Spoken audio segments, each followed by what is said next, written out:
Midi.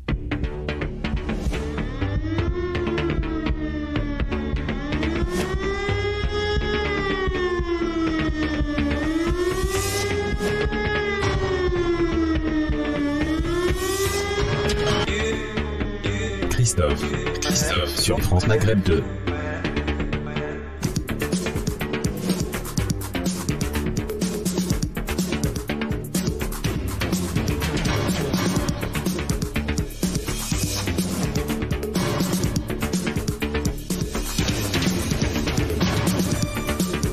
Bonjour tout le monde, bienvenue en direct sur France Maghreb 2 pour votre émission de référence. Ça s'appelle Le Grand Forum et on est en direct avec vous et comme chaque jour, du lundi au vendredi de 16h à 18h. Voici le programme. Elisabeth Borne, sans jouer aux 1000 bornes, est arrivée à Matignon hier. Elle a été nommée donc par le président de la République, Emmanuel Macron. Et effectivement, ce profil coche toutes les cases pour Emmanuel Macron. C'est ce que nous débattrons tout à l'heure avec nos débatteurs. Le zapping, avec justement quelques réactions face à cette nomination. Et puis le quiz en fin d'émission, ou plutôt en fin d'émission, la belle histoire, qui nous prête son oreille et sa plume pour nous faire tout à l'heure, comme il en a seul le talent, le concentré et le résumé de cette émission avec vos appels, mesdames, messieurs, au 01 40 33 9000. C'est le numéro du bonheur en quelque sorte, celui qui vous emmène jusqu'à nous, avec qui vous pouvez débattre et échanger. C'est parti pour le Grand Forum, bienvenue tout le monde. Le Grand Forum, Christophe Rowe sur France Maghreb 2. Le Grand Forum. Et il est avec nous toute la semaine, Mam, la belle histoire. Bonjour la belle histoire. Bonjour à toutes et à tous. Comment ça va? Ça va, alhamdoulilah. Bon, très bien, avec cette chaleur. Oh, c'est pour l'Africain que je suis, ce n'est pas un étonnement particulier. Le soleil en permanence, comme chantait Slimane Azam. Hein Si tu le dis. Monsieur Ali, notre directeur commercial, comment il va, monsieur Ali? Bah bien, il fait chaud, on est content. Hein. Ah oui? Ah ouais, bien sûr, on va pas se plaindre. Hein. Ah puis, oui. Puis ça pue les masques et tout ça, donc c'est Ah, agréable. c'est bien ça. Ah ouais, je viens de prendre le métro sans masque, c'est super bien. Hein. On regarde des visages, des Ah sourires, ouais, sympa. les Faut têtes respirer. décomposées de certains. Bon, il y en a encore qui portent, donc tant mieux. Hein, c'est bien. Ouais, ça, il y en a, il vaut mieux d'ailleurs. Hein, absolument. Notre Assia Meda aussi qui arrive. Ouais. Elle est là. Ouais. Bonsoir. Bonjour, Assia. Bonjour. Ouais. Ça va? Je suis complètement en défaite. Ouais, Pourquoi? je cours. Qu'est-ce qui se passe? Qu'est-ce qui se Je passe? cours un peu, j'ai pris le métro aussi et j'enchaîne. Ouais. Et tu auras une petite surprise pour nous tout à l'heure. Peut-être, oui. Comment ça peut-être? J'ai dealé avec toi 24 heures durant et tu me dis peut-être. Hein? Oui, mais j'aurais une annonce à faire. Une annonce, voilà. Une annonce de la plus haute importance. Que la Macronie écoute. Oh là. Eh oui. Alors, bienvenue à tous, ravi de vous retrouver sur France Maghreb 2. On est en direct aujourd'hui pour une émission un peu spéciale, je dois dire, qui va être remplie certainement de beaucoup d'émotions, puisque nous avons la chance d'avoir avec nous Ammar Oussekine. Tout le monde connaît l'affaire Oussekine, Malik Oussekine. Le grand frère Ammar. Bonjour Ammar. Bonjour. Bienvenue. Merci. Je suis ravi de t'accueillir. Je dois dire pour la petite histoire, pour raconter, parce qu'ici on est totalement transparent avec les auditeurs, que nous avons eu la chance d'avoir été invités, Assia et moi-même, ainsi que Ali, à l'avant-première de la série Oussekine, qui est disponible d'ailleurs pour les 4 épisodes sur Disney+ depuis mercredi dernier. Et nous avons vu en avant-première les 2 premiers épisodes. Et par le plus grand des hasards, concours de circonstances, je ne sais pas, nous avons regardé le film ensemble, Ammar. Absolument. Nous étions l'un à côté de l'autre. Et je dois dire que c'était un grand moment émotionnellement fort. Alors, qu'est-ce que cette série? Eh bien, pour vous mettre un petit peu dans... faire saliver en quelque sorte, voici la bande-annonce. Oussekine. L'audience est ouverte. Ça va être éprouvant, on le sait. C'est pas le moment de vous décourager. Bouge pas, toi, bouge pas!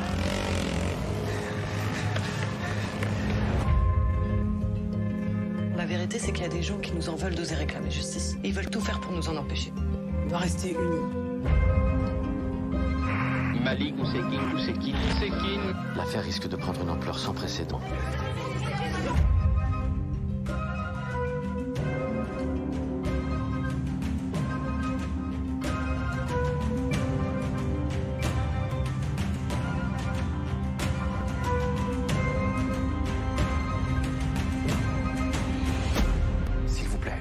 Pas de provocation.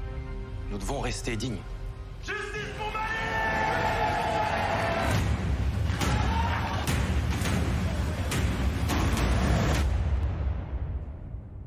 Disponible sur Disney+, les 4 épisodes, vraiment qui revient sur ce qui s'est passé au mois de décembre 1986 à Amar. Qui était Malik Oussekine? Écoutez, c'était mon petit frère, donc qui avait 22 ans à cette époque, en 1986, donc était étudiant à l'Institut supérieur des études de gestion immobilière, donc il était en fin de parcours. Et voilà, donc un jeune de 22 ans qui sortait d'un club de jazz, tout simplement, et qui est tombé sur une horde sauvage qui était à la brigade des voltigeurs. Ouais. Ça avait fait beaucoup de bruit à l'époque. Beaucoup de bruit. Complètement, d'autant plus qu'on était là en période de cohabitation entre la droite et la gauche, entre Mitterrand au pouvoir et Jacques Chirac et son gouvernement, avec Pasqua et Pandro, qu'on connaît tous bien, enfin, pour ceux qui se rappellent. Pour regarder la série, vous allez voir qu'ils ont un rôle important. Hein. Complètement. Avec des déclarations absolument rocambolesques. Voilà, c'était leur éducation, c'était leur philosophie du pouvoir, la matraque. Amar, racontez-nous un petit peu l'histoire de votre famille. Arrivée en France, comment ça s'est passé? Une partie de la famille, les 3 aînés est arrivés dans les années 50, donc 52, 53, 54. Et ensuite, donc c'est une famille de 8 enfants, donc 3 nés en Algérie et au Maroc, et 5 personnes donc nées à Meudon, ici les Moulineaux, Meudon. Donc voilà, donc on arrive en train, en bateau.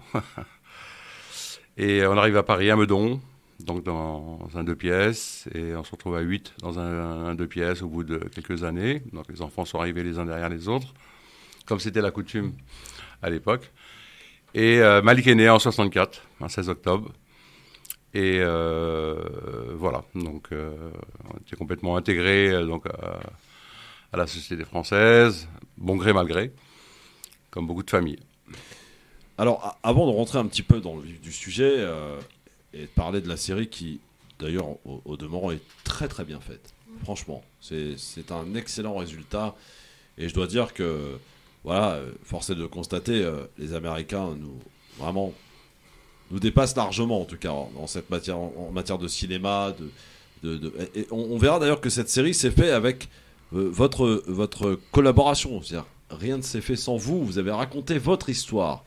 Et première question, entre guillemets, est-ce que ce que vous avez vu, Amar, correspond réellement à ce qui a été raconté au réalisateur? Disons qu'on a respecté donc les vœux du réalisateur, qui est Antoine Chevrolier. Très grand réalisateur. Donc, qui a un bon parcours dans le domaine du cinéma et des séries.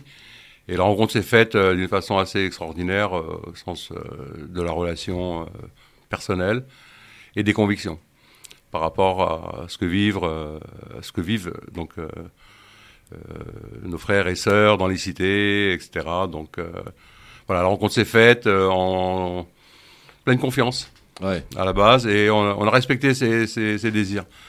Donc de vouloir remettre, en lumière tous les effets un peu de dépression qu'on a reçus à travers, dans notre famille d'une part, et surtout Malik en particulier. C'est vrai que il a morflé, et vous avez beaucoup morflé aussi. Beaucoup moins que lui, certainement. Oui, bien sûr, évidemment, mais je veux dire, l'après a été aussi compliqué et difficile. Complètement. Parce qu'on a tenté de salir, et quand on salit quelqu'un qui n'est plus là, voilà. Assia, qu'as-tu en premier lieu, qu'as-tu ressenti? T'étais bouleversée. Ouais, moi j'ai été très très émue. C'est une affaire qu'on connaissait parce que moi je suis plus jeune, et c'est vrai que je me souvenais des rassemblements en mémoire de Malik.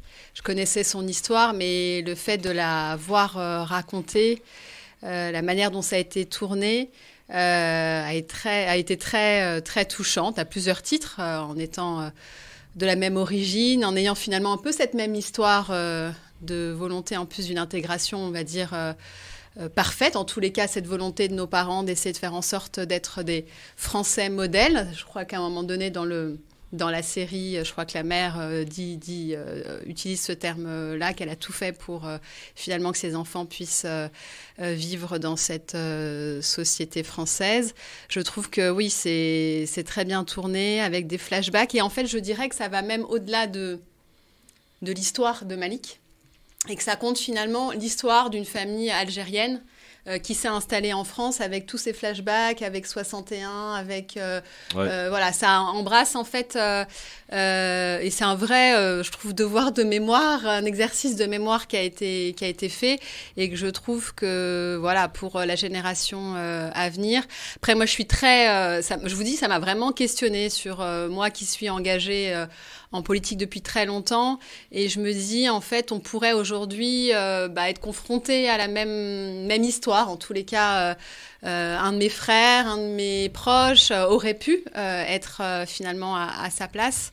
Et donc, c'est d'autant plus touchant. Et on se dit, eh bien, qu'est-ce qui s'est passé pendant ces décennies passées et qu'est-ce qu'on a raté pour se dire que avec cet événement qui a été médiatisé dans un contexte particulier, et finalement, peu de choses ont bougé, ont évolué, on se retrouve finalement confronté aux mêmes questions. D'ailleurs, pour la petite histoire, le même jour, si je ne dis pas de bêtises, la mort de Malik, il y a Ben Yahya aussi, qui a eu, dans les mêmes circonstances, Amar. Abdel Ben Yahya. Et lui, d'ailleurs, on le voit dans le film, parce que c'est dans la série, pardon, c'est dit, il y a une volonté politique de totalement étouffer l'affaire. Et ça a été réussi pour le coup.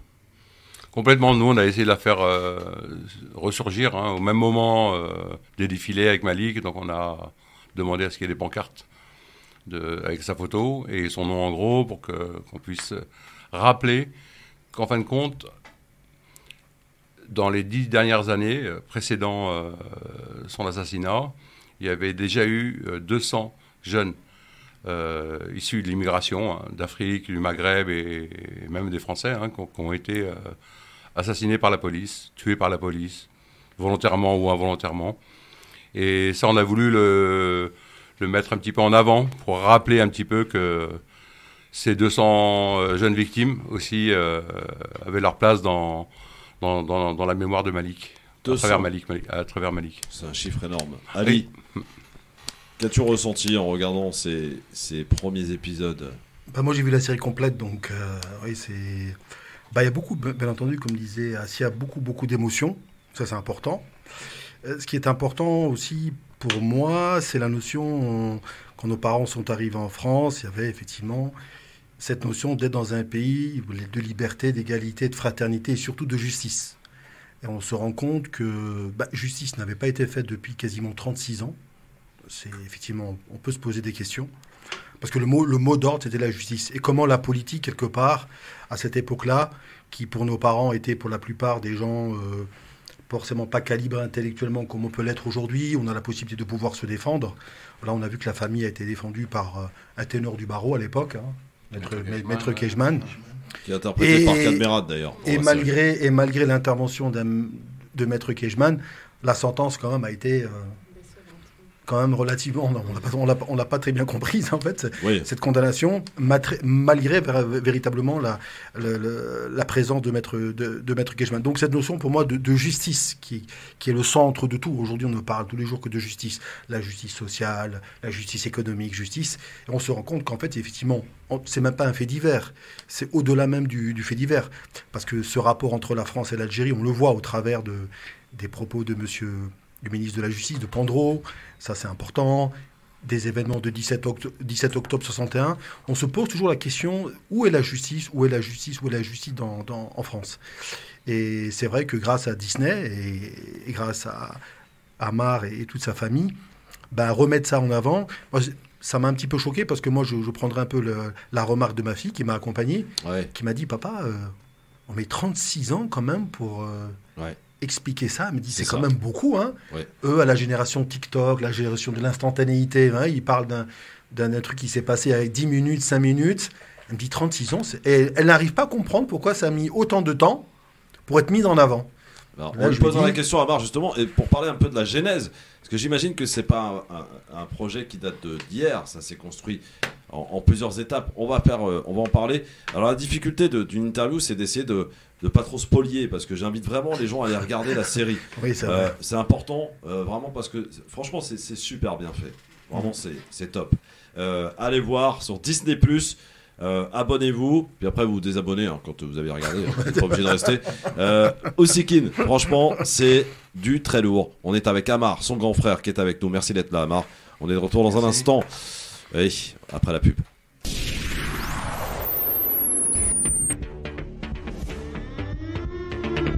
Le Grand Forum, merci d'être avec nous, avec aujourd'hui Assia Meda, Ali, et notre invité aujourd'hui en direct sur France Maghreb 2, Amar Ousekine, le grand frère de Malik Ousekine, qui a été tué rue Monsieur le Prince. D'ailleurs, je crois qu'il y a une stèle. Ah bah là, il faut en parler, peut-être une petite aparté concernant la stèle. Ça serait bien. Ouais, parce que... Mam, il veut peut-être en parler. Vas-y, la belle histoire. Parce que moi, je trouve assez incroyable que cette stèle soit placée par terre. Moi, je suis choqué. Alors les explications sont assez surréalistes, Amar, hein, je crois. Ouais. Complètement. Nous, on n'a pas été prévenus du tout au moment de la pause. Elle était déjà posée quand on est arrivé. On était invités, bien sûr. Par la mairie, c'est la mairie. Par la mairie, qui était Delanoë, donc qui était maire de Paris, et avec David Assouline, qui était présent d'ailleurs. Qui était présent. Il était donc sénateur à ce moment-là et maire adjoint. Donc il avait insisté à... Bon, je lui ai posé la question moi-même en lui disant pourquoi vous l'avez mis par terre. La réponse a été que au cas où il détruirait l'immeuble, la plaque resterait au moins au sol et pas on détruirait pas l'immeuble. C'est hallucinant. C'est hallucinant. Je le dis et pourtant c'était un ami. Je respecte, mais j'ai dit que je le dirais. Voilà, pour qu'il se rappelle bien, comme à Monsieur Delanoë. Je lui ai dit la même chose. Je lui ai dit que vraiment c'était insupportable, mais qu'ils le porteraient dans leur conscience. Ouais. Voilà. C'est une manque de respect. Complètement. Au niveau de la République, parce qu'il représentait la République, il représentait les institutions. Oui, parce que sur le trottoir par terre, on peut marcher dessus, quoi. Voilà. Mais moi, au fond de moi-même, je me dis que tout le monde le voit, tout le monde doit savoir à quoi s'attendre de la part de certains élus. Quel est votre rapport avec la police ? Bonne. Pas de quelle police ? Je sais pas. En général, moi, je respecte la police, je respecte le droit, la Constitution. Est-ce que vous croyez encore à la justice, Amar ? Bien sûr. On espère qu'elle va évoluer, qu'elle va se civiliser, non pas se déciviliser, comme elle le fait actuellement. Donc, voilà. Ouais. Alors, pour raconter un petit peu votre histoire, et il faut regarder donc la série, vous avez un rôle important dans l'histoire, Amar. Oui, moi j'étais très proche de Malik. On était les deux seuls avec ma petite sœur Sarah, donc dans l'appartement de mes parents.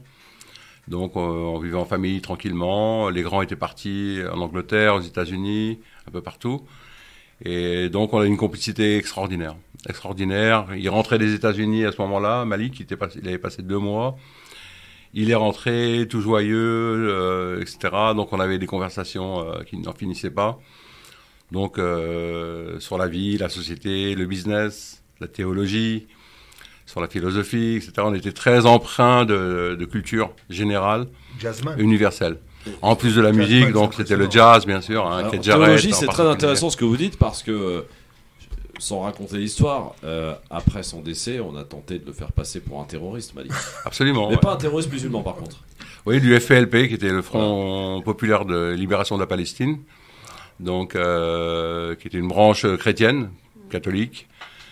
Et voilà, donc ça c'était un des prétextes donc, de la part de Pandro, Pasqua et compagnie, de vouloir discréditer sa mémoire et vouloir étouffer aussi, le rendre comme on essaie de rendre souvent les jeunes victimes coupables. Bon, pour recontextualiser un petit peu les choses, ce drame a eu lieu en plein cœur de manifestations étudiantes importantes. Oui, voilà. Non mais voilà, c'est pour expliquer un peu le contexte. Oui, il y avait la loi de Vaquet, donc qui arrivait, donc qui devait faire payer aux étudiants leurs études universitaires. Et donc là, il y avait une contestation louable, hein, complètement. Moi, je participais aussi indirectement ou directement aux manifestations. On était sensible à ça. Lui aussi était très sensible. Il me posait des questions. J'avais mon bureau juste en face de son studio. Et donc tous les midis, il montait me voir, ou le soir, donc on se rejoignait pour discuter de choses et d'autres. Et il était très sensible à ce qui se passait. Il me posait des questions. J'étais son grand frère. On vous a même torturé, vous, au poste de police. On vous a pas dit tout de suite la vérité. Ça a été... bon, là, il y a une petite partie de fiction dans le film. Hein. Ouais. Donc on a eu une pression qui est extraordinaire, vraiment, avec camping-car garé devant notre maison, système d'écoute. Donc vraiment, c'était l'espionnage OSS 117 qui était là. C'était affolant. Des interventions dans les parkings par des RG qui venaient nous poser des questions ou nous menacer de pas trop en faire, etc. Donc c'était vraiment... Vraiment, c'était digne d'un film de série, et la preuve, on en a une là maintenant. On aurait pu pousser plus loin encore les faits, mais bon, il fallait respecter un petit peu aussi les vœux des producteurs, du réalisateur et des scénaristes. Le président de l'époque, François Mitterrand, se rend à votre domicile. Oui. Pour présenter ses condoléances, quoi. Complètement, ouais. Il l'a fait, hein. Il a présenté ses condoléances à ma mère, à notre famille. Et voilà, donc en insistant que pour lui, voilà, le racisme était là, encore présent. Il a mis en avant le côté racisme. Oui, c'était un peu ça. Il n'avait pas d'autre alternative pour expliquer ce qui s'était passé. C'était un crime raciste, on le sait. Hein. C'était plus que du racisme. C'était ils se sont acharnés sur lui comme on ne peut l'imaginer, même au cinéma, même dans le film. On en est peut-être à 20% de ce qu'il a subi. Moi, quand je suis allé à l'Institut médico-légal, il était fracassé. Crâne fracassé, côte fracassée, ils l'ont embaumé. Ils m'ont interdit de le toucher ou de le voir. Donc, c'est vraiment... on m'a demandé de le rapatrier tout de suite en Algérie, qu'il s'occupait de tous les frais, etc. Donc, ça, c'était expéditif de leur part. Donc on voyait que c'était vraiment... Donc lui, en tant que président de la République, donc il était avec Jacques Attali, Elie Wiesel, Jean-Louis Bianco, donc une délégation, bien sûr, qui l'accompagnait. Nous, on a été sans concession. On leur a dit qu'on était bien... Enfin, qu'on considérait que c'était à la limite une circonstance atténuante, le fait de parler de racisme. Un crime est un crime, un homme est un homme. Point. Assia. Ouais. Non, mais moi, ce que je voulais dire, c'était c'est marrant parce qu'on ressent la même émotion que quand on a regardé la série. C'est très dur. Et je dois vous dire que il est très compliqué d'interviewer Amar parce que y a tout ce qu'on a vu. Et puis moi, j'ai pas envie de spoiler. J'ai vraiment envie que les gens aillent voir la série. Et en même temps, faut pas que cette histoire reste cachée. Il faut qu'elle soit médiatisée. Il faut qu'elle soit encore davantage médiatisée. Il faut que la jeune génération s'empare aussi de ce qui s'est passé cette année-là en 1986. Et aussi que la police, que toute la police vraiment prenne en considération ce film et le comportement d'une minorité de policiers hein, qui sont à la police nationale, etc. et qui commettent des crimes qui sont vraiment impardonnables. On en a vu encore un, je crois, avant-hier. Pas un crime, mais un tabassage en règle. Et il sera avec nous demain. Oui, ben écoutez, il a été tasé, attaché, voilà. C'est très violent ce qu'il a subi. Donc ça continue, et l'impunité est là, quoi. Mais moi, ce que je voudrais dire, c'est, quand tu me poses la question, tout à l'heure, j'utilisais le terme dignité.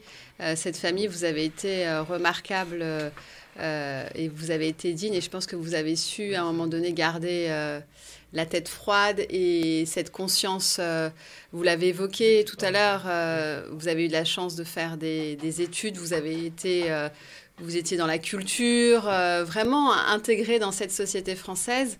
Et je pense que c'est ce qui a fait aussi la différence par rapport à d'autres, peut-être, crimes qui sont passés, qui ont été cachés sous le tapis. C'est que vous avez su aussi vous emparer du sujet. Vous avez su aussi dialoguer avec les politiques. On voit en fait dans votre famille et fratrie que chacun a eu son rôle Enfin, en tous les cas, c'est compté Absolument. comme ça. C'est vrai. Et que finalement, c'est un peu cette famille qui a su à un moment donné s'emparer chacun, peut-être avec ses prédispositions, d'un sujet. Et vraiment, c'est ce qui a fait, je pense, que vous avez été aussi entendu, médiatisé, et qu'on a quand même, et qu'ils n'ont pas réussi finalement à faire en sorte que cette affaire soit étouffée, et qu'il y a quand même eu un procès, même si on peut être que déçu. Et pareil, je ne vais pas spoiler, mais voilà. Mais en tous les cas, cette médiatisation n'aurait pas eu lieu, et je pense qu'aujourd'hui, on n'aurait pas eu une série si vous n'étiez pas présent et si vous n'avez pas réussi justement à appuyer là où ça faisait mal. Mais en tous les cas, dignité. Quelle dignité, surtout ouais, pour Aïcha, pour la maman. Allah maman. rahma. Ouais. Elle nous avait inculqué une trilogie qui est la base de notre culture, qui est l'amour, la justice et l'imprescriptible liberté. C'est ce qu'on a ressenti. Voilà, donc la nature et la culture. Voilà, c'était les 5 fondements de notre culture, nos 5 piliers culturels. Donc tout était basé là-dessus. Hein. L'amour de notre prochain, la justice, donc c'est le respect autour de nous, et la liberté, donc le libre arbitre, et la nature qui nous entoure, et la culture dont on doit qu'on doit prendre en considération pour évoluer, car qui ne connaît pas son passé est condamné à le revivre. Absolument. Alors on a Salima, auditrice de France Maghreb 2 du LGF, qui a regardé la série sur Disney+. Sans trop la spolier, elle va nous dire ce qu'elle en a pensé. Bonjour Salima. Bonjour. Bonsoir à tous. Salam alaikum. Alors évidemment, je vais pas dévoiler ce que j'ai vu, mais je voulais dire que je l'ai regardé d'une traite mercredi dernier dans l'après-midi. J'ai laissé mes copies de côté. Je me suis dit, il faut absolument que je la regarde. À l'époque des événements, je n'avais que 14 ans et je n'étais pas en France. J'étais à l'étranger. Et quand je suis revenue, donc évidemment, on en parlait très très régulièrement. Je vous cache pas que j'ai beaucoup pleuré. Je trouve que les acteurs sont absolument formidables, quels que soient les rôles qu'ils ont joués. Le rôle de la maman est extraordinaire.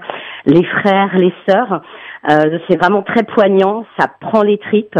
Et puis j'ai vraiment longuement repensé. J'ai été très choquée, c'est vrai, par la fin, parce que je m'attendais pas à un tel verdict. Et je voulais savoir comment la famille avait été approchée par le réalisateur et comment ça s'est fait, tout simplement. Bon, alors ça, c'est une excellente question qu'on avait prévu de poser, donc merci Salima. J'ai anticipé. Bien sûr, mais vous nous connaissez en fait en même temps, hein, c'est ça. Merci à Salima en tout cas, et à très bientôt. Alors comment ça s'est fait, Amar, ce projet de cette série? D'abord, la genèse, évidemment, de cette construction de cette série, ça remonte à quand? Ça remonte pour le réalisateur au film La Haine, donc avec Mathieu Kassovitz, je pense, si je me trompe pas. 95. Voilà, oui, il absolument. était là, Mathieu Kassovitz, ouais, absolument. Et donc il y avait un groupe qui s'appelait Assassin, donc qui avait fait une chanson sur la mort de Malik Oussekine, sur sa mémoire. Et il a été sensible, et ça tombait au bon moment où il cherchait un sujet qui correspondait à ses convictions. Et la rencontre s'est faite, donc un dimanche après-midi, avec des magnétos, etc. Et on a parlé librement. Voilà, donc voilà, ils ont construit l'histoire avec les scénaristes, avec Faiza, avec toute l'équipe. Faiza Game. Voilà, et donc on s'est revus. Ensuite, on a rencontré tous les acteurs. Alors, c'était un des moments d'émotion extraordinaires, surtout celui qui jouait le rôle de Malik, en particulier. Donc, Saïd et Alami. Et donc, voilà, moi, j'ai été vraiment bouleversé de revoir mon petit frère en face de moi, vivant comme ça. C'était...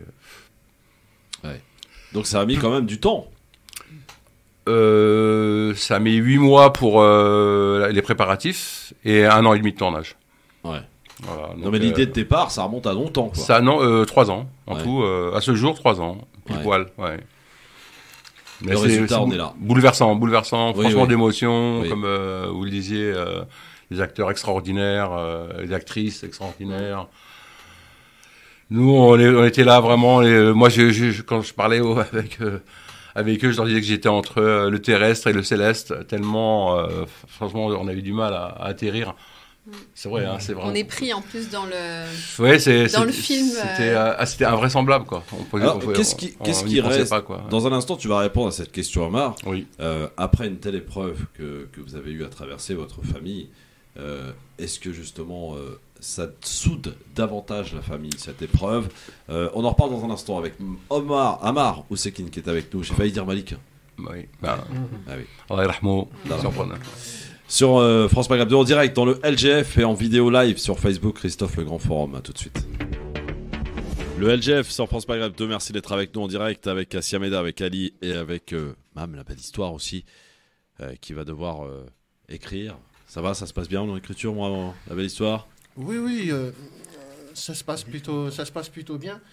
D'ailleurs, j'avais envie de revenir aussi sur cette affaire, sur l'aspect médiatique des choses. Parce qu'on l'a précisé tout à l'heure qu'on était à l'époque de la cohabitation en 86 et que c'était un régal aussi à l'époque pour les télévisions de l'époque. Pour resituer un peu les choses, on a 3 chaînes de télévision, on a 3 nouvelles chaînes qui se sont installées et je me souviens que dans les rédactions, c'était l'affaire Malik Ousekine a été énormément retransmise à l'antenne pour la première fois. Une affaire aussi importante a été médiatisée. Il y avait effectivement ces pelotons de voltigeurs là qui étaient filmés à l'écran. Bon, moi, je m'en souviens pas du tout parce que j'avais 5 ans, donc c'est très difficile d'avoir des souvenirs. Mais quand on regarde effectivement aussi les documentaires ou les journalistes à l'époque, ils y allaient. En même temps, c'était la cohabitation. Il y avait Mitterrand d'un côté, il y avait Chirac de l'autre. Donc, il n'y avait pas de pression ni de l'un ni de l'autre. Et les rédactions étaient complètement libres. Et c'est ça aussi. Ça fait partie un petit peu aussi de... Là, ce qui se passe, c'est que avec la série Disney+, on a concrètement un vrai héritage à pouvoir donner aux nouvelles générations en disant que les violences policières... Alors, on en entend malheureusement parler un peu partout, mais... C'est vrai que l'affaire Malik Ousekine, ça a été une des premières grandes affaires qui a été médiatisée à mort. Et quand je regarde les archives, c'est énorme, c'est énorme. Moi, la seule image qui me marque, et encore, elle est extrêmement brève, elle est subliminale, c'est le visage de Malik entubé, avec le monitoring sur lui. Enfin, c'est juste incroyable. Je pense même que quelques années auparavant, si une affaire comme ça avait eu lieu, les chaînes de télévision n'en auraient absolument pas parlé. J'en suis persuadé. La médiatisation, Amar, ça a été un bienfait ou ça a été au contraire difficile à vivre?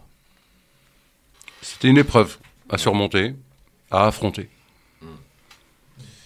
J'aimerais aussi qu'on parle de Fatna qui nous a quittés, qui était la grande sœur. Notre sœur aînée, qui était née au Maroc, qui était passée par Oran, ensuite qui était venue à Paris avec Mohamed, mon frère, Rahma, ma sœur, une autre sœur aînée. Moi, je suis un des plus petits aussi, avec Malik. J'ai 5 frères et sœurs au-dessus de moi. Donc, eux sont arrivés. Donc, elle était vraiment une femme extraordinaire. Et on la pleure tous les jours depuis son départ en 2006. Donc, voilà. Je ne sais pas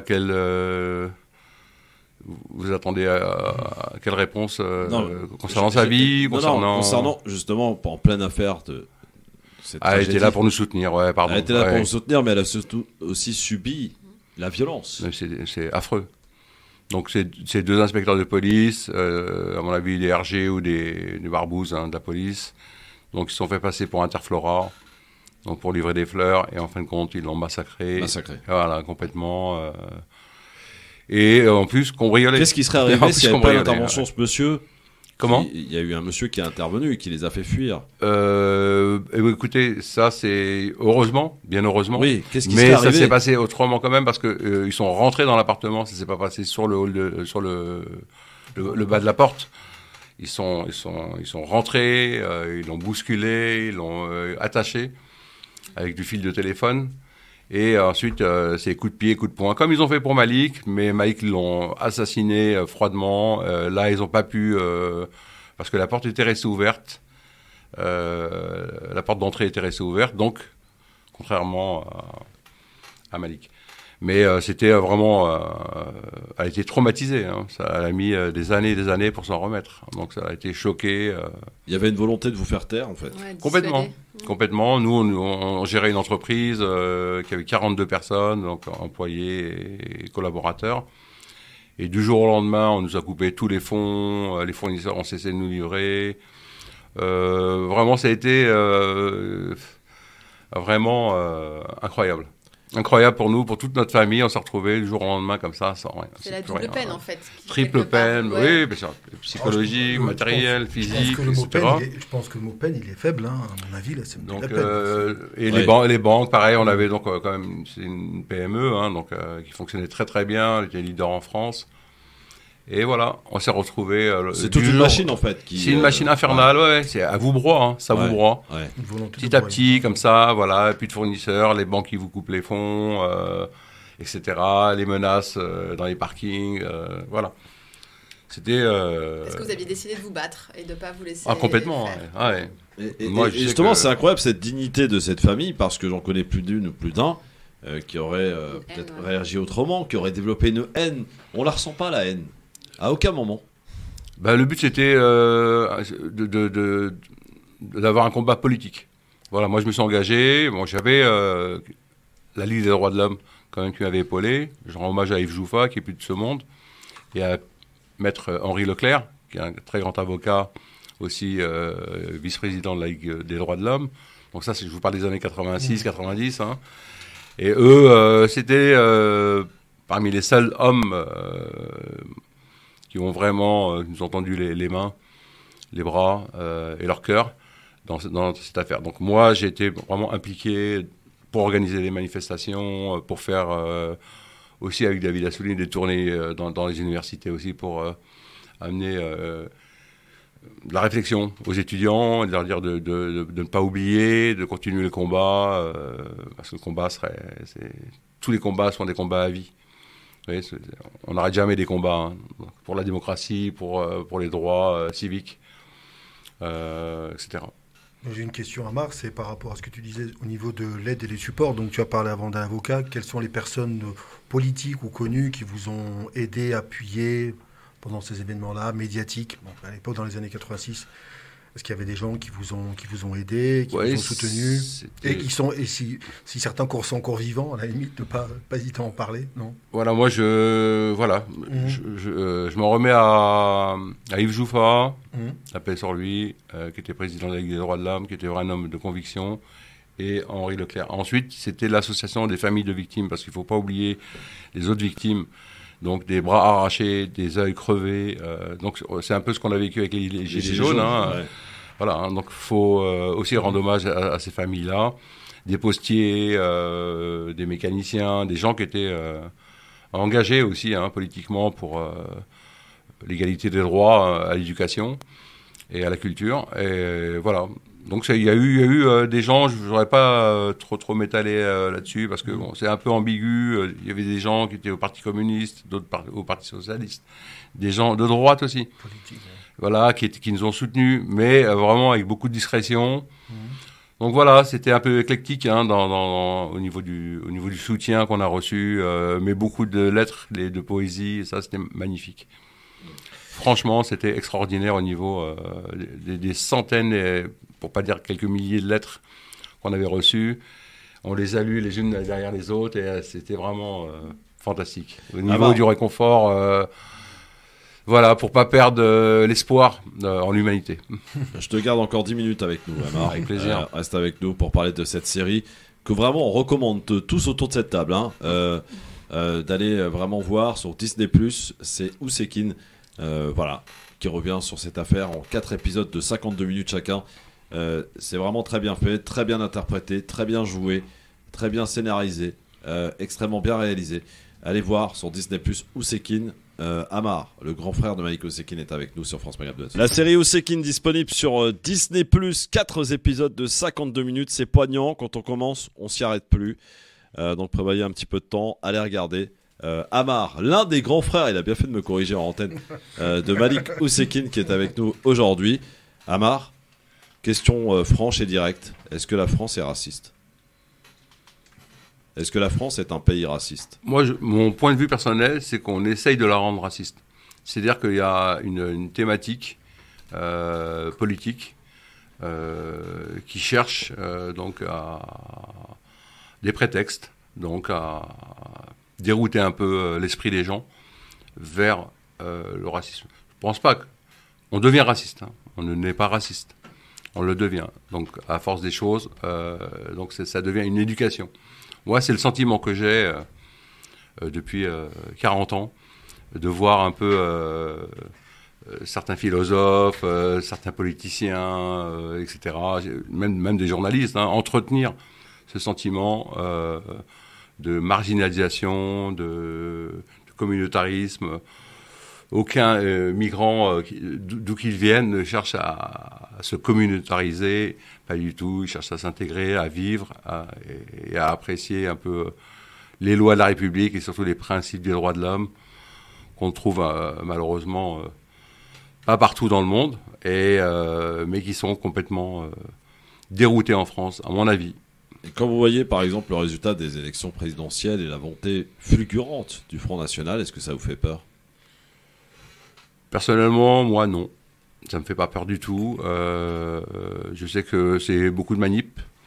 On se sert de l'incrédulité des gens. On essaie de manipuler les gens. Donc, je me répète un peu peut-être, mais c'est une réalité parce que je pense que même Marine Le Pen elle-même,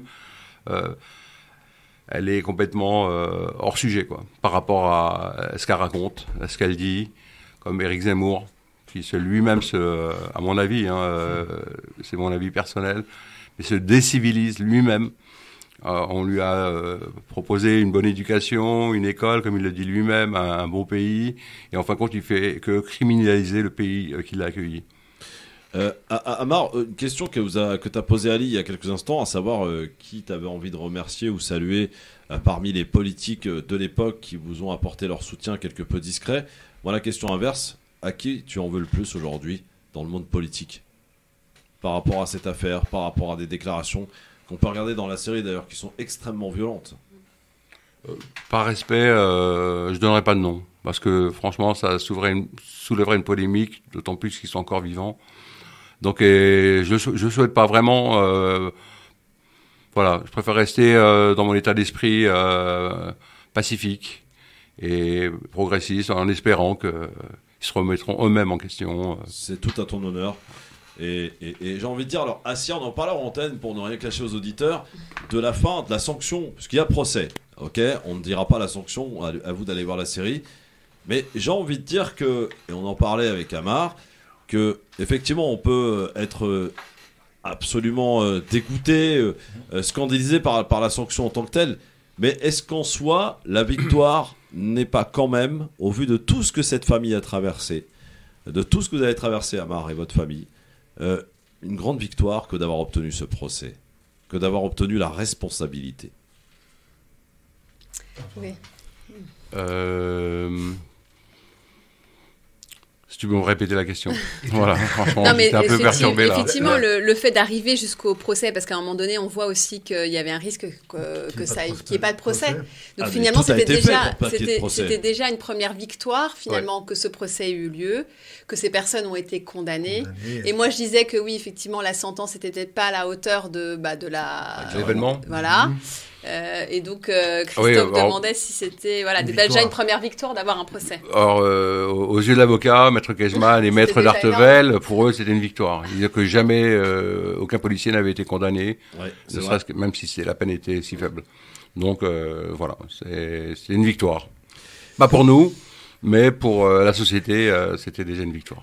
Et pour revenir effectivement à ce que dit Christophe, ces types de policiers, parce que le syndrome Malik-Oussekine, ça a donné le nom de fameux voltigeurs, qui d'ailleurs ont été recréés depuis les événements, il n'y a pas longtemps, avec Macron là, et Darmanin, on a remis en place ces fameuses brigades avec des bâtons, c'est ça.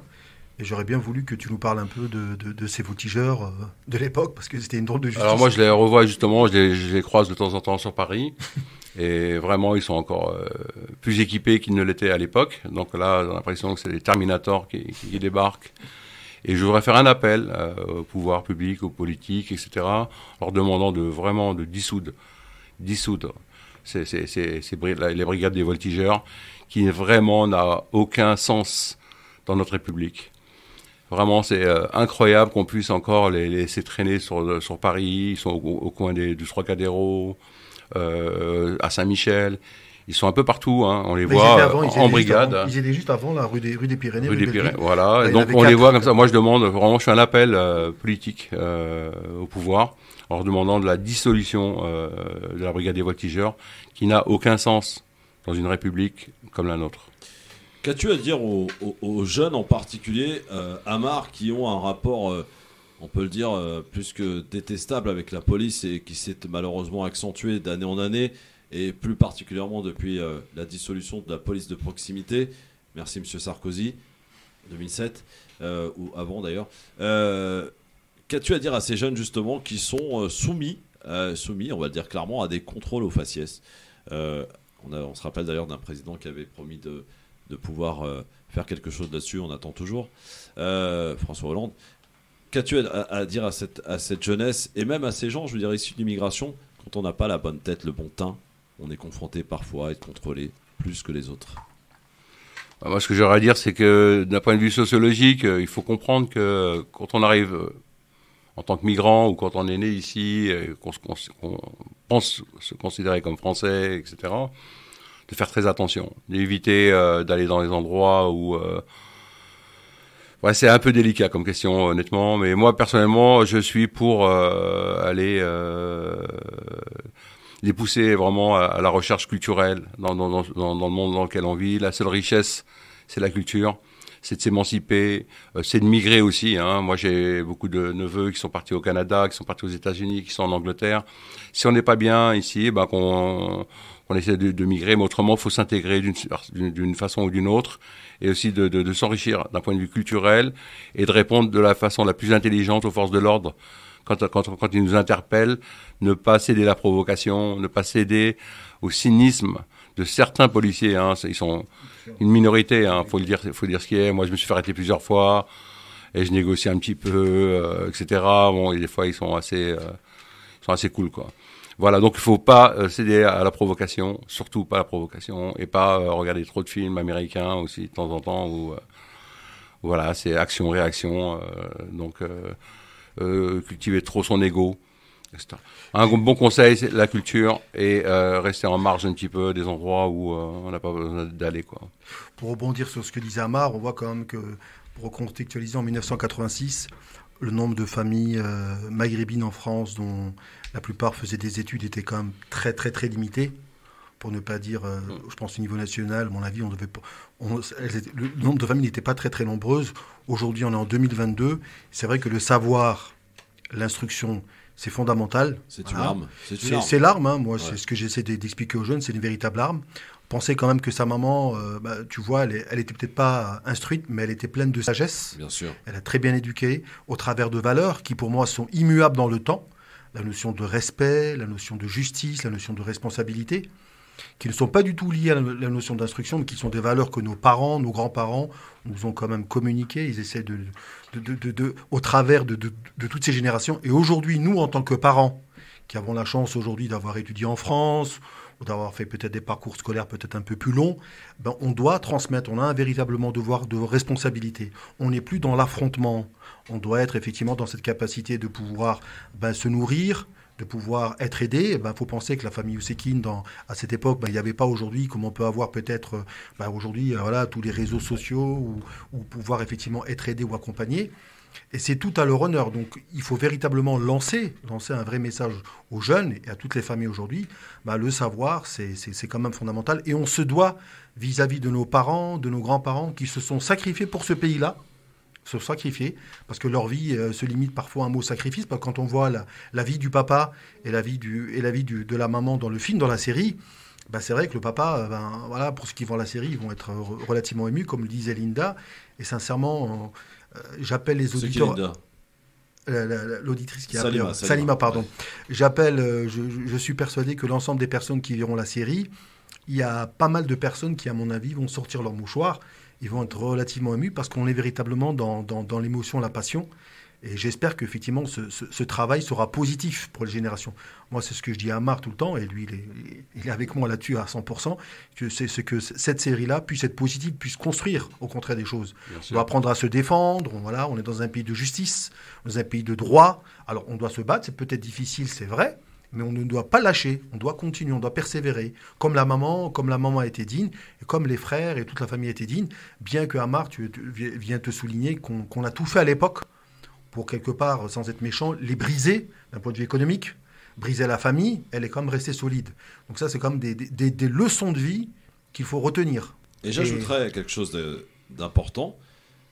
Aujourd'hui, quand tu écoutes justement cette jeune génération qui vient un petit peu en devant, vous savez, ces militants, je vais nommer personne, hein, mais ces militants aujourd'hui qui nous font croire que rien n'a été fait avant eux, bah, regardez la série et je pense que vous ravalerez un petit peu votre salive.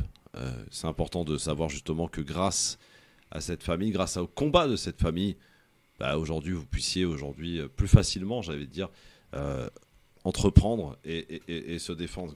Et c'est vraiment le travail a été fait en amont, pas que, mais en partie la famille Ousekine qui a un grand rôle justement et on leur doit vraiment le plus grand des respects vis-à-vis de ce qui s'est passé. Oui. Est-ce qu'il y a au-delà de ces 4 épisodes, Amar, est-ce qu'on a tout raconté ou alors une suite est envisageable? Bah, je l'espère. J'aimerais bien qu'il y ait il y a encore de quoi dire alors? Il y a encore de quoi dire, largement. J'aimerais bien qu'on nous entende, qu'on rajoute 2-3 épisodes. Et j'en profite aussi, entre parenthèses, pour dire que moi je suis très très fier des Maghrébins, des Africains, des gens qui sont issus de pays qui viennent à travers le monde, qui sont hyper bien intégrés en France, qui ont à 90%. Qui sont franchement pour moi une fierté.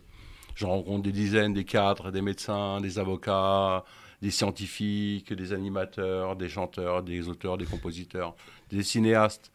On est vraiment, honnêtement, il faut être très fier de ce qu'on est et aller dans ce sens-là vers l'émancipation et s'élever au plus haut de ce qu'on peut. J'ai envie de dire que la transition est très bien choisie, ma chère Assia. Non mais écoute bien, parce que c'est important. La transition est toute trouvée, j'ai envie de dire, par rapport à ton annonce, parce qu'elle a du sens. Et elle prend encore davantage de sens, cette annonce que tu as envie de nous faire en exclusivité sur France Maghreb 2. Il y a des élections, Amar, dans quelques semaines, importantes pour notre pays, que sont les législatives, et qui vont dessiner un petit peu notre paysage politique pour les 5 prochaines années.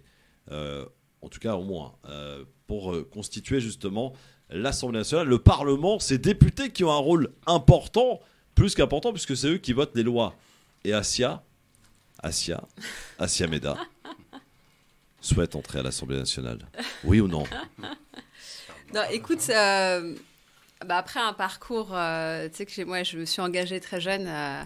À mes 18 ans, j'ai fait campagne et j'ai été élue à 19 ans, donc en 2001, parce que j'avais ce sens de l'engagement et j'étais allée au culot quand même pour dire au maire que j'estimais que son conseil municipal n'était pas à l'image de ma ville.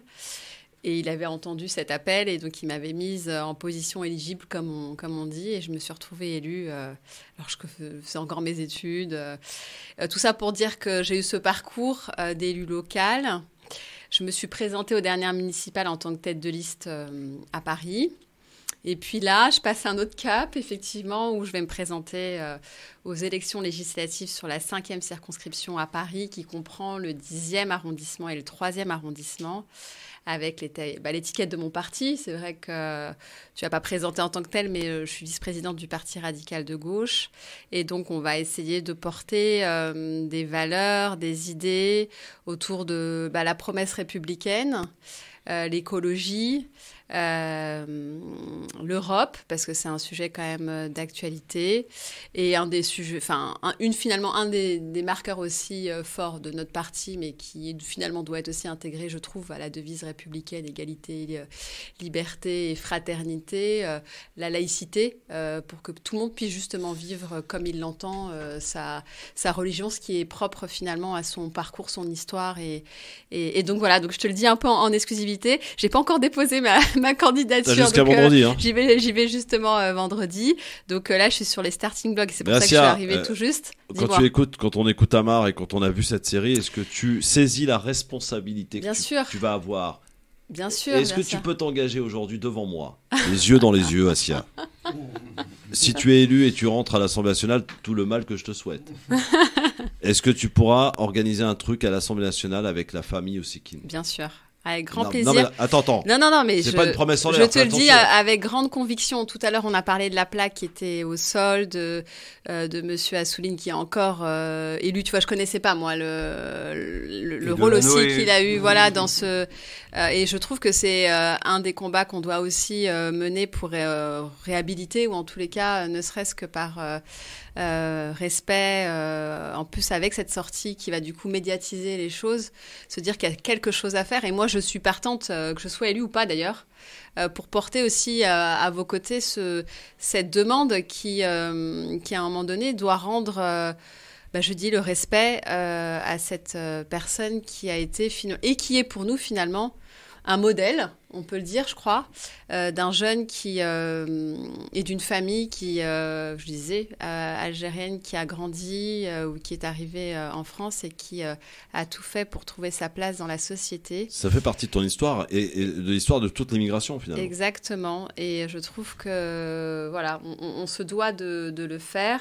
Et je peux prendre effectivement aujourd'hui l'engagement de pouvoir le porter au-delà de leur proposer de venir à l'Assemblée, c'est d'aller plus loin, c'est de se dire effectivement à l'époque si on avait peut-être plus de politique, il n'y en avait pas, plus d'avocats, plus de personnes impliquées, tout à l'heure tu as cité tous ces la fierté de cette génération qui est aujourd'hui impliquée, qui s'est élevée et qui finalement aujourd'hui est pratiquement présent dans tous les corps de métier, puisse porter et défendre et faire en sorte que qu'on n'accepte plus ce type de situation et qu'on démontre effectivement que la majorité d'entre nous on vit parfaitement dans cette société française et qu'on doit être considéré comme des Français à part entière. Amar Osekine, quand tu entends Assia parler, qui est ta sœur algérienne, d'origine algérienne, et qui s'apprête, on l'espère, à rentrer à l'Assemblée nationale, qu'est-ce que tu ressens? De la fierté, je disais, comme pour elle, comme pour tous les autres, qui sont, même le simple chauffeur-livreur, c'est pas un problème. C'est le civisme qui m'intéresse, moi, c'est de prendre en considération l'héritage républicain de 1789, et qu'on aille qu'on défende ses droits, les droits civiques, etc. Voilà, donc, mais je l'encourage vraiment à réussir. Moi, c'est ma fierté de l'avoir ici près de nous. Oui, c'est ça, Amar. C'est un plaisir. Elle, aussi beaucoup d'autres hommes et femmes qui sont. Je te promets que tu allais manger des petits fours à l'Assemblée. Voilà, mais vraiment, ça fait très plaisir. Moi, je suis très confiant.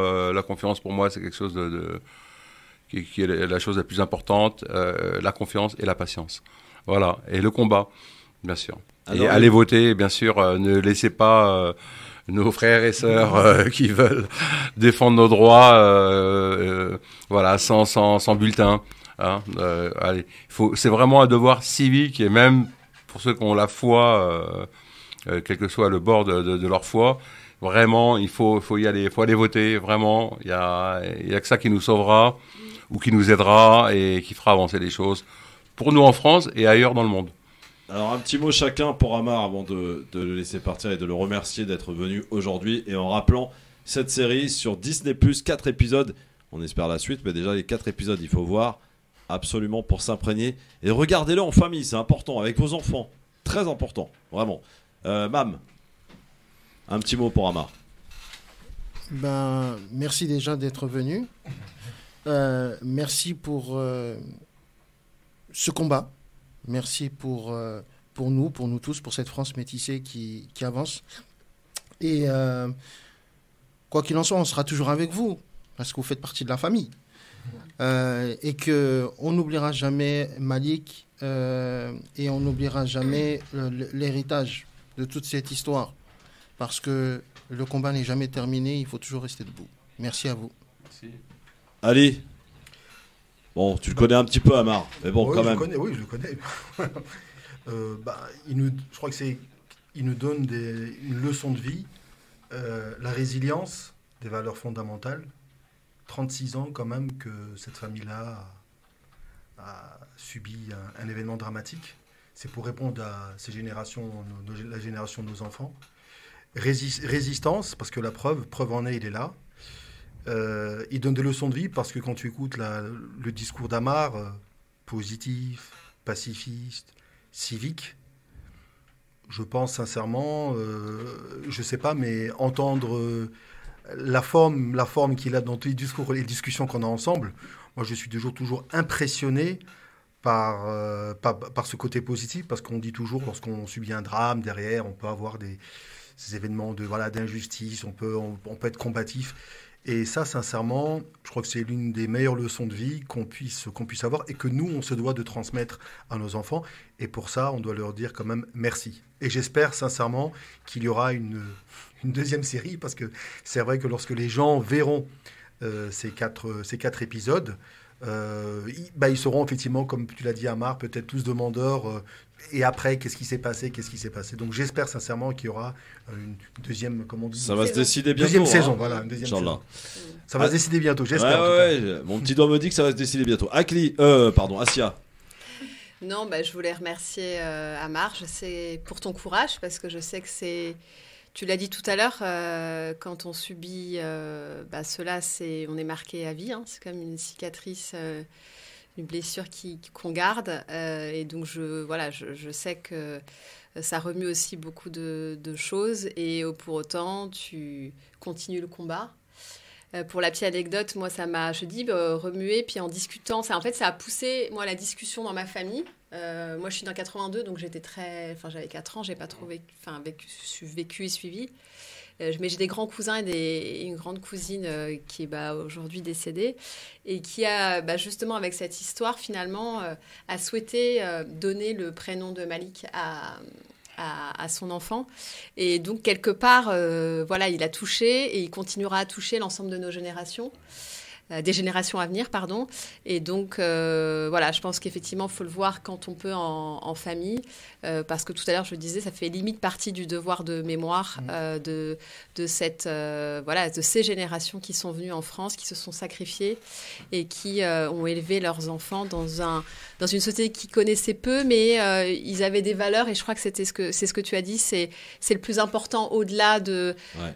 De savoir lire, écrire, finalement, c'est des choses qui nous ont transmis sans livre, et c'était vraiment, c'est vraiment des valeurs du cœur, des valeurs qui font que, on est une personne respectable dans la société, tout en respectant les droits et nos devoirs. Donc merci pour tout, merci pour ce témoignage, et effectivement, saison 2, moi je voudrais savoir ce qui s'est passé après, voir comment la société a réagi ou pas d'ailleurs. Donc j'espère que vous allez réussir à les convaincre. Et juste une dernière remarque, je ne sais pas dans quelle mesure on peut lancer, alors je ne sais pas si ça peut être une initiative par pétition, par je ne sais pas quoi, pour déplacer cette fameuse plaque. Ouais. Mam l'a dit en tout début de l'interview. Au sol. Ouais, moi et sincèrement, je ne sais pas comment. On va voter pour elle, avant des électeurs et tout, fait quelque chose. J'espère, mais je sais pas. Un max. Voilà. Je ne sais pas, mais il faudrait éventuellement savoir dans quelle mesure on est capable effectivement de... On va voir Jean Tibéry, il va t'expliquer comment ça marche. Merci beaucoup Amar en tout cas d'être venu. Et on se quitte en musique justement parce que parmi les artistes, tu parlais d'Assassin tout à l'heure, j'en connais un autre qui s'appelle Aklidé. La chanson s'appelle tout simplement Malik. À bientôt Amar. Merci à tous, merci bien. Et merci pour cette grande leçon de dignité. Merci à tous.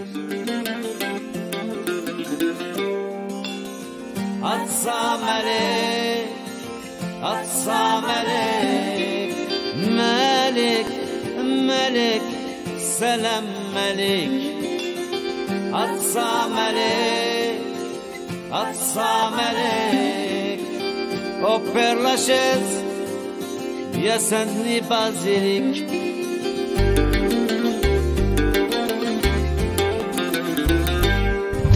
Rue Monsieur le Prince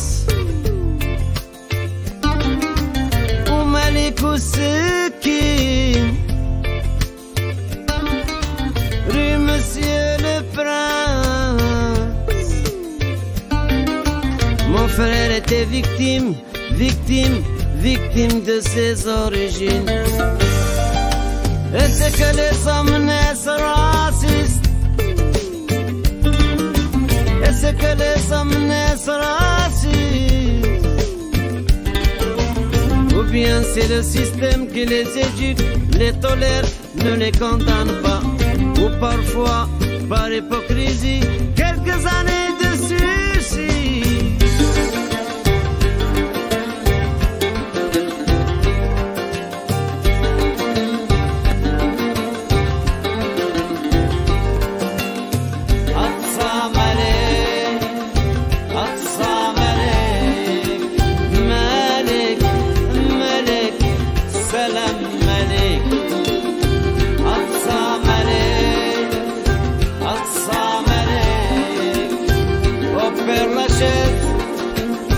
Saint-Denis Basilique.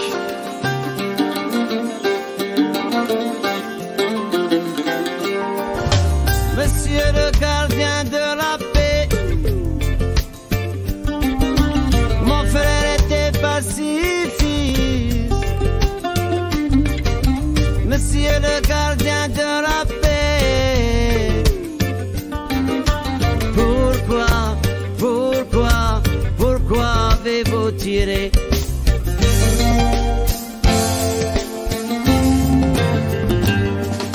Et c'est que les hommes naissent racistes. Et c'est que les hommes naissent racistes. Ou bien c'est le système qui les éduque, les tolère, ne les condamne pas. Ou parfois, par hypocrisie, quelques années de sursis.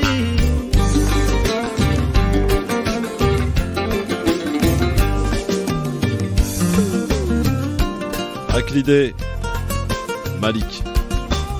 Osekin, la série disponible sur Disney+. Merci encore Amar d'être venu nous en parler aujourd'hui. Dans un instant, aucun rapport. Elisabeth Borne, on la connaît. C'est la nouvelle première ministre de la France. Et on attend d'ailleurs, incessamment sous peu, la nomination du nouveau gouvernement. Qui va être reconduit, qui va être viré. On en reparle dans un instant avec Ali et Assia Beda.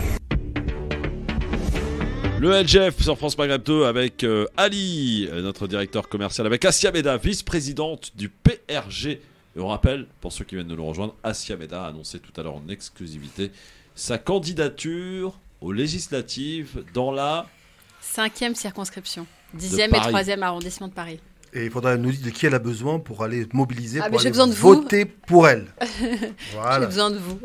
Voilà. Et je rappelle que France Maghreb 2, avec sous le haut patronage de monsieur Tarek Mami, toutes celles et ceux qui sont candidats à la législative pourront continuer de venir à chroniquer, donc ça peut toujours être intéressant. Et je te recevrai aussi au même titre que Sabrina Sebaï, au même titre que Kauter Ben Mohamed, au même titre que Nicolas Janoté, qui sont les 4 membres. Et je crois que j'en oublie un d'ailleurs. Donc de cette fine équipe à être candidat à cette élection, que vous aurez votre petit moment bien à vous, bien entendu. Nous cadrons ça. Alors pour ce qui est de la réaction de la domination de Elisabeth Borne, on attend d'ailleurs le gouvernement, c'est pas encore tombé là. Hein. Vous n'avez pas des nouvelles, non ? Vous n'avez pas passé de coup de fil à Matignon? C'est pas prêt de tomber. Hein. Ah bah moi, ce soir, il paraît, ce soir. Non, peut-être pas ce soir. Si, il a raison. Si, c'est ce soir. Ah bon? C'est ce soir? Conseil de ministre demain. Conseil de ministre demain. Demain, mon vieux. Ah bah c'est ce soir alors. Ah bah oui. Dans les minutes qui viennent. Et ils ont déjeuné ensemble. Voilà, priorité au direct. Ils ont déjeuné ensemble, Emmanuel Macron et Elisabeth Borne à midi pour constituer le gouvernement. Alors apparemment, Darmanin resterait dans le gouvernement. Darmanin? Ouais. Tartarin? Ouais. Il resterait. Alors je sais pas s'il resterait à l'intérieur. Je sais qu'il y en a un qui est très fatigué, qui va s'en aller, c'est Le Drian. Et puis il y en a une qui est très fatigante et fatiguée, c'est Marlène Schiappa. Pareil. Bah, le Drian, ce serait peut-être logique parce que ça fait 10 ans. Ouais. Sous Hollande. 10 ans, 5 ans sous Hollande, 5 ans sous Macron, donc c'est un peu logique. Ouais. Schiappa, bon, ça va être difficile quand même. Et le médicament Véran, il va rester lui là? Non, je pense pas, il est candidat. Il en a marre lui, je pense. Ouais, non aussi. Ouais, et nous aussi d'ailleurs, ça tombe bien. Alors Christophe Castaner, qui n'a que de points communs que le prénom avec moi, hein, évidemment, a réagi et s'en prend à qui? Devinez quoi? à Mélenchon. Alors, j'ai vu le déferlement de contestation immédiat. J'ai vu Jean-Luc Mélenchon, avec son arrogance habituelle, parler de sa prédécesseur alors qu'elle vient juste d'être nommée. C'est sûrement une forme d'humour. Je veux dire, en matière de machisme, les 2 tweets qu'il a fait, mais celui qu'il fait aujourd'hui sur Elisabeth Borne est pas mal. Voilà, bon, Mélenchon et toujours Mélenchon. Voilà. Pour Christophe Castaner. Justement, tiens, Mélenchon, qu'est-ce qu'il en dit, lui ? En quelque sorte, une nouvelle saison de maltraitance sociale et écologique qui commence. C'est un choix cohérent, celui d'une Premier ministre, un Premier ministre antisocial, qui va se charger docilement de mettre en place la feuille de route d'Emmanuel Macron. Voilà, pour ce qui est en tout cas des membres de la France Insoumise et de leur réaction face à cette nomination. Évidemment, voilà. Et puis alors quand même, elle a eu une pensée pour une femme en particulier, Elisabeth Borne. Je ne peux pas m'empêcher d'avoir une pensée pour la première femme qui a occupé ces fonctions, Édith Cresson. Édith Cresson, effectivement, qui a été, on le rappelle, première ministre sous Mitterrand. Ça n'avait pas duré longtemps, hein, c'était à peine un an. 15 mai 1991, 2 avril 1992. C'est pas beaucoup, hein. Effectivement, 10 mois. Ça fait pas longtemps, voilà. Est-ce qu'on a nommé... Alors, je vais pousser un petit peu le bouchon, comme on dit. Est-ce qu'on a nommé une femme, sachant qu'il y a des législatives dans un mois, en se disant, bon, elle va pas rester longtemps, quoi. Non, on n'en est pas jusque-là. Ah, ok, d'accord, non, mais c'est mon esprit.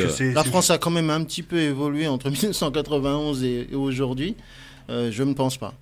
Très bien. Je pense qu'au niveau de la continuité, ouais. Par contre, juste par rapport à ce que tu disais sur Mélenchon, c'est impressionnant. Moi, je regarde un peu de moins en moins à la télé, mais c'est fou parce qu'on a du l'anti-Mélenchon, mais tout le monde est anti-Mélenchon du matin au soir. C'est absolument sidérant. Autant les mecs de droite, d'extrême droite, on a l'impression que Mélenchon, c'est devenu la bête numéro 1. Moi, de ce que je sais, quand on fait de la politique, on défend plutôt son programme et ses idées. On passe pas son temps à aboyer, à essayer de discréditer. On a eu un monsieur qui s'appelle Tahab Ouafs. Mais ce type-là, c'est l'impression que c'est une star. Hein. C'est incroyable. Il s'est présenté, voilà, il a peut-être commis quelque chose, on l'élimine. Mais tous les jours, MMS, matin, midi et soir. C'est même plus de l'anti-mélenchonisme. Là, franchement, ça veut dire que quelque part, je pense, moi je suis pas du tout mélenchoniste, loin de là, mais j'ai l'impression qu'ils ont vraiment peur de la France Insoumise. Je ne sais pas ce que tu en penses. Et parmi les investis de la République En Marche, ou plutôt de Renaissance, il y a aussi des gens qui ont été condamnés. Pour violence conjugale. Tout à fait, ouais, là, ça les dérange moins. Bien sûr, voilà. Ça les dérange moins. Regardons les Éric Zemmour qui n'avait pas forcément sa langue dans la poche. Et je crois qu'il y a des femmes qui ont certains dossiers. 8.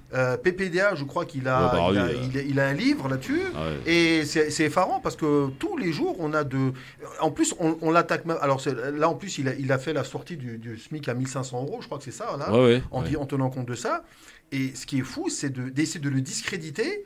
Quelqu'un qui a fait quand même plus de 20% aux élections présidentielles, on se doit de le respecter. Et moi, demain matin, je préfère qu'un candidat de mon parti ou de mes idées défende plutôt son projet, ses idées, plutôt que de passer son temps. Là, tu as parlé de Castaner, on a la même chose avec le Front National, on a la même chose avec le Rassemblement National, on a la même chose avec les mecs de droite, les Républicains, alors qu'ils sont tous en train de chercher des postes pour pouvoir se positionner et espérer avoir un titre un poste de Marocain. Le quiz.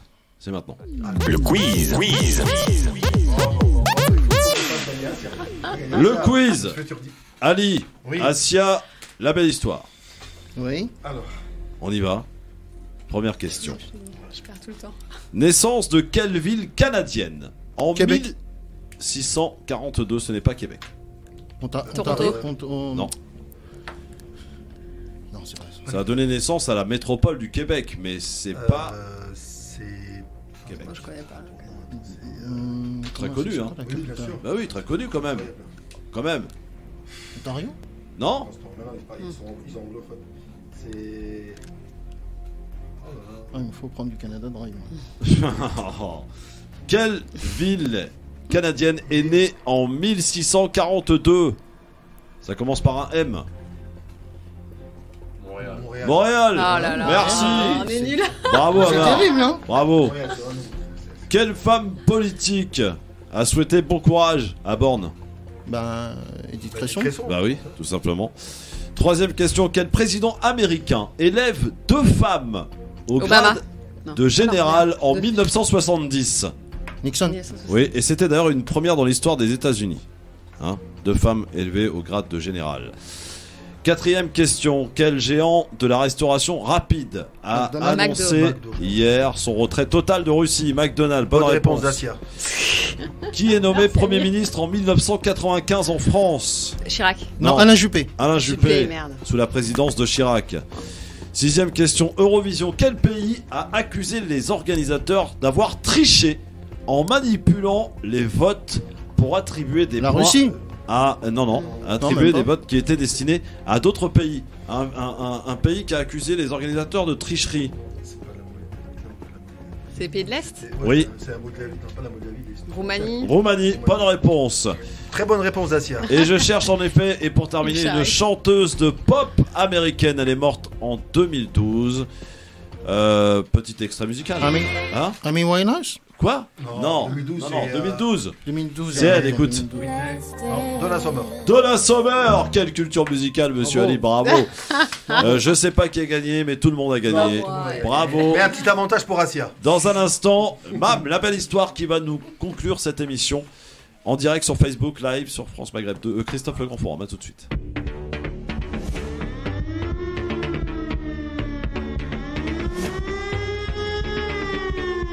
Le LGF, le Grand Forum, votre émission de référence où l'on dit tout haut ce que les gens pensent tout bas, ou une partie des gens pensent tout bas, avec Asia Beda, vice-présidente du PRG, candidate dans la 5e, c'est ça? Circonscription, c'est le 10e et le 3e arrondissement de Paris. Donc sachez-le, elle est candidate, donc amis 10e et 3e. Parisiennes et parisiens, le bulletin Asia Beda. Et puis elle nous invite ensuite à l'Assemblée nationale dès qu'elle sera élue. Elle invite, Avec pas plaisir. nous. Bon, aussi, elle a intérêt, mais bon. Surtout Amar et toute la famille Ousekine. Mais ça, c'est normal. Il faut bien que les bouteilles de champagne servent à quelque chose quand même à l'Assemblée nationale. Le budget alcool, il paraît. Alors c'est pas à l'Assemblée nationale, mais au Sénat était absolument incroyable. Meilleure cantine, le Sénat. Alors, mon cher, la belle histoire. Alors, nous sommes en direct. Est-ce que tu es prêt? Bismillah.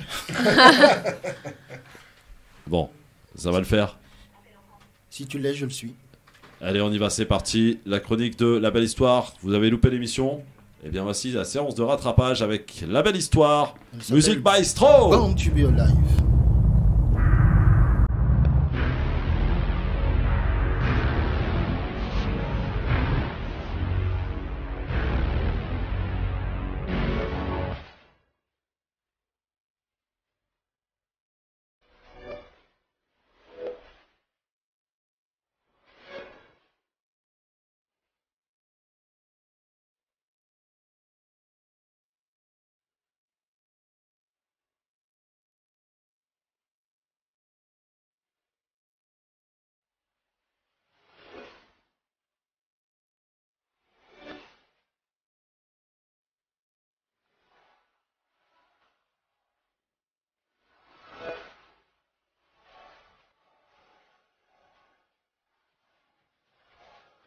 Born to be alive.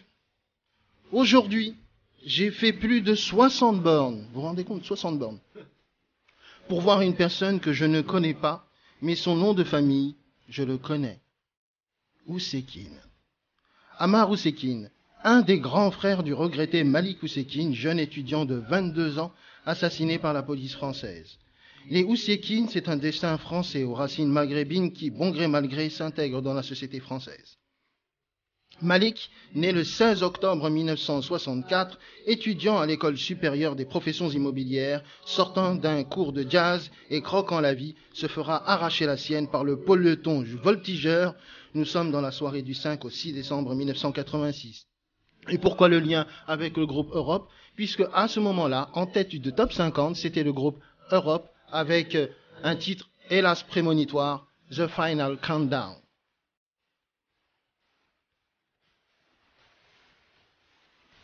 It's a final countdown. Vous vous rendez compte, ça fait des souvenirs en même temps. À l'époque, la France métissée qui se révèle à peine découvre l'horreur quand un jeune homme étranger aux manifestations se fait lyncher par la police soi-disant républicaine. Un citoyen mis à sac par un ancien du SAC en chef, place Beauvau. Va comprendre, Charles. Comme dirait jadis un titre disco, Malik est né pour être vivant, born to be alive. Aujourd'hui, l'institution politique a installé une plaque soi-disant hommage installée au sol de la rue Monsieur le Prince. Un hommage piétiné, massacré à la justification honteuse. Souvenons-nous, nous sommes en 1986, première cohabitation entre le président Mitterrand, le Premier ministre Jacques Chirac. Pasqua et Pando. À l'intérieur et à la justice, que le bon Dieu les maudisse. Saluons le courage de la maman de Malik, sa famille, leur abnégation face à l'épreuve. J'avais 5 ans quand Malik a rendu l'âme. Je ne me rendais pas compte de la portée du drame, mais avait été meurtri, tout comme la population de Mantes-la-Jolie, en particulier du Val-Forêt, auquel j'appartenais et j'appartiens encore. Jamais je n'oublierai le massage cardiaque, le monitoring, le visage tuméfié. Dans le destin de Malik, je reconnais un peu le destin de mon grand frère Aïssaïch, paix à son âme, mort au commissariat de Mantes-la-Jolie en 1991, dont la maman vient de disparaître vendredi. Laïhama, nous l'avons rendu hommage hier. Puis la machine médiatique, politique, judiciaire qui broie, humilie, réduit au silence, mais la famille n'a pas failli et a tracé le chemin pour nombre d'entre nous, tous. La saga Ousekine, disponible sur Disney+, retransmet parfaitement les tragiques événements et résonne en nous comme un héritage perpétuel des combats épris de justice, la vraie. Je la regarderai avec une particulière attention. L'histoire de Malik, c'est la nôtre. Il y avait un avant et un après. C'est un devoir de mémoire et surtout un devoir de revoir. Le savoir est une arme, comme dirait l'autre. Ne l'oubliez jamais. La suite au prochain épisode. Transition positive, Assia Meda nous annonce en exclusivité sur France Maghreb 2 sa candidature aux élections législatives à Paris dans la 5e circonscription. La vice-présidente du Parti radical de gauche part au combat car la France métisée, c'est la France unie, non pas la France unie de Mitterrand. La vraie, celle qui avance. Bonne chance à toi et on compte sur toi. Merci. Sans transition, la politique française est portée au gouvernement par une femme, la seconde après Édith Cresson en 1991. Macron a choisi le changement dans la continuité en dépassant les bornes une fois de plus. Technocrate au sourire thatchérien, transformant la SNCF et la RATP où il ne suffit plus pour cette dernière de rester assis pour être payé. LOL, assurance chômage qui a réformé forcément ça devait arriver. Ça devait arriver à un moment donné. Assurance chômage qui a réformé le chômage. Donc du coup l'assurance chômage a réformé le chômage au lieu de révoquer a réformé les chômeurs au lieu de révoquer le chômage. On comprend au montage. Voilà. Polytechnicienne dirigeant un pays doté de polyhandicap majeur qui se pose encore la question de Premier ministre, madame, monsieur, c'est incroyable. Comme dirait l'autre, quelle indignité. Première ministre, par intérim, battra-t-elle le record d'Édith Cresson, soit 10 mois ou 10 semaines? On le saura dans le prochain épisode de Cohabitanta. Mélenchon se voit Premier ministre et dira au secrétaire général de l'Élysée, Denis Brognard, « Amis aventuriers, Madame la Premier ministre, allez chercher votre sac, allez chercher votre flambeau et venez me rejoindre. Monsieur Macron a décidé de vous éliminer et la sentence est irrévocable. » Qu'avez-vous à dire, Madame la Première et Dernière ministre? C'est pas grave, je vais penser à toutes les petites filles. Croyez en vos rêves. Et surtout, n'éteignez jamais la flamme. Quant à moi, j'irai tout simplement chanter ma chanson préférée. Born to be alive!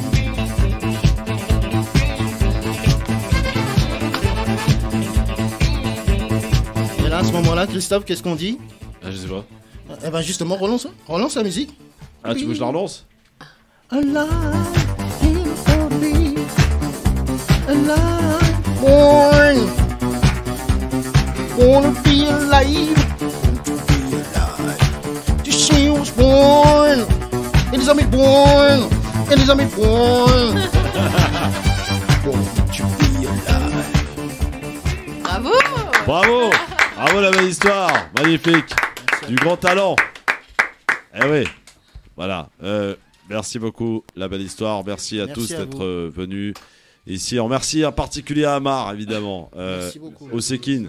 C'est la série, évidemment, à ne pas louper. Et c'est tout sur Disney+, évidemment, que ça se passe. Merci, mon Ali. Le LGF, le grand forum, votre émission de référence où l'on dit tout haut ce que les gens pensent tout bas. Ou une partie des gens pensent tout bas. Avec Assia Beda, vice-présidente du PRG. Candidate dans la 5e, c'est ça? Circonscription, c'est le 10e et le 3e arrondissement de Paris. Donc sachez-le, elle est candidate. Donc 10e et 3e. Parisienne et parisien. Attention, hein. Le bulletin Assia Beda. Et puis elle nous invite ensuite à l'Assemblée nationale dès qu'elle sera élue. Elle invite, Avec pas plaisir. nous. Bon, Aussi, elle a intérêt, mais bon. Surtout Amar et toute la famille oui, Ousekine. mais ça, c'est normal. Il faut bien que les bouteilles de champagne servent à quelque chose quand même à l'Assemblée nationale. Le budget alcool, il paraît. Alors c'est pas l'Assemblée nationale, mais au Sénat était absolument incroyable. Meilleure cantine, le Sénat. Alors, mon cher, la belle histoire. Alors, nous sommes en direct. Est-ce que tu es prêt? Bismillah. Bon, ça va le faire. Si tu l'es, je le suis. Allez, on y va, c'est parti. La chronique de La Belle Histoire. Vous avez loupé l'émission? Eh bien, voici la séance de rattrapage avec La Belle Histoire. Musique Maestro. Born to be alive.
Jeune étudiant de 22 ans, assassiné par la police française. Les Ousekine, c'est un destin français aux racines maghrébines qui, bon gré mal gré, s'intègre dans la société française. Malik, né le 16 octobre 1964, étudiant à l'école supérieure des professions immobilières, sortant d'un cours de jazz et croquant la vie, se fera arracher la sienne par le peloton voltigeur. Nous sommes dans la soirée du 5 au 6 décembre 1986. Et pourquoi le lien avec le groupe Europe? Puisque à ce moment-là, en tête du top 50, c'était le groupe Europe avec un titre hélas prémonitoire, The Final Countdown.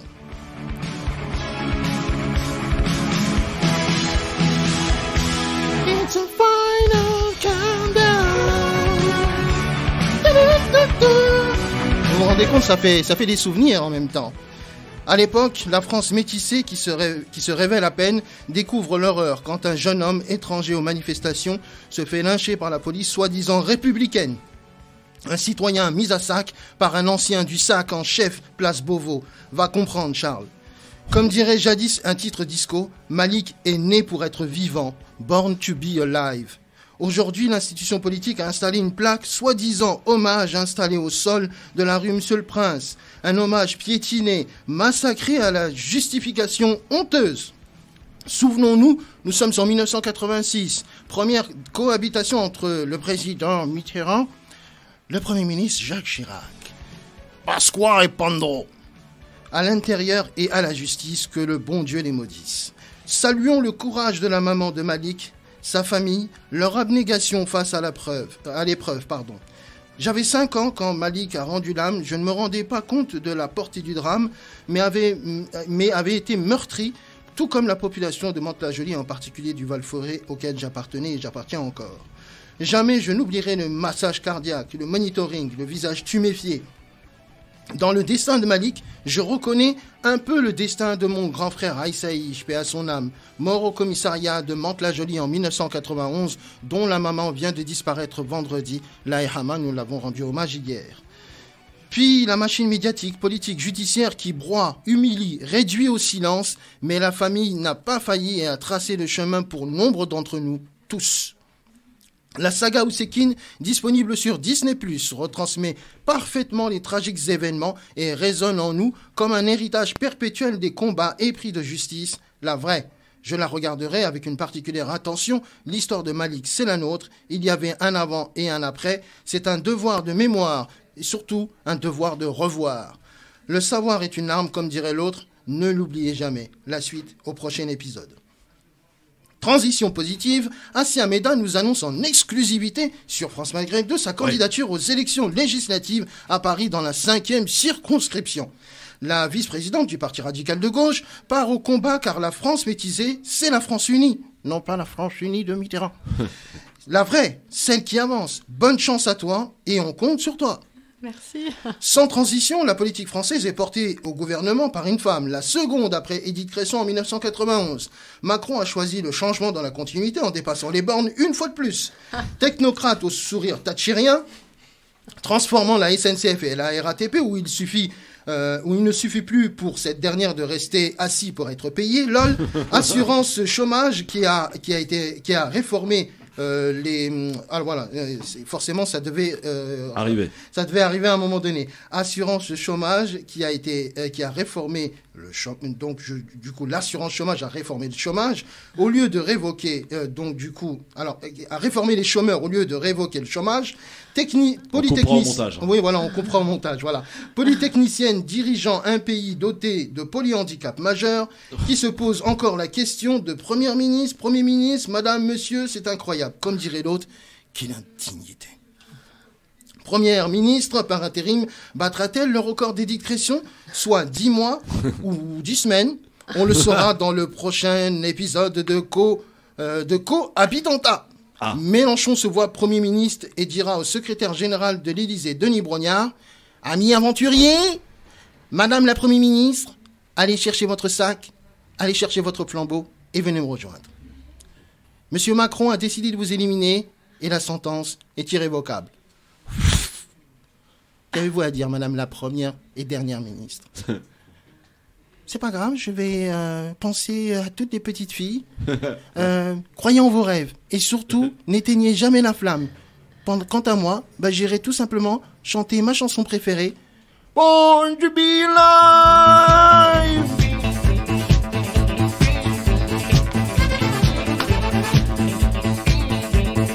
Et là, à ce moment-là, Christophe, qu'est-ce qu'on dit? Je sais pas. Eh ben justement, relance la musique. Ah, tu veux que je la relance? Alive,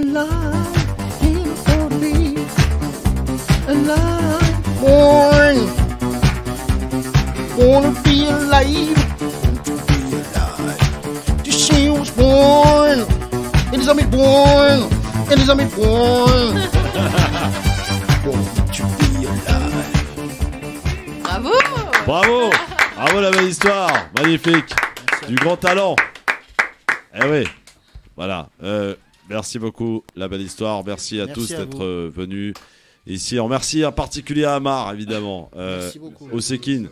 C'est la série, évidemment, à ne pas louper. Et c'est sur Disney+, évidemment, que ça se passe. Merci, mon Ali. Merci tout le monde. Et merci, ma Assia. Et rendez-vous très vite à l'Assemblée nationale. Merci. Hein? Et on compte sur toi. Moi aussi. Voilà. Et tu reviens, évidemment, ici. Hein, la radio est ouverte. Merci. Voilà. Je sais que tu pars en campagne, ça va être difficile. Non, mais je passerai. Voilà. Défendre mon programme sur le fond. Voilà, absolument. Bon courage, Assia, et à très vite. Rendez-vous demain avec un témoignage aussi très compliqué demain. Il a été victime visiblement de violences policières au sein même du commissariat de Juvisy-sur-Orge. Il a saisi d'ailleurs Ligue et il sera avec nous demain. Il a été tasé, torturé, humilié au commissariat. Il témoignera en direct sur France Maghreb 2 demain dans le LGF. Salut à tous.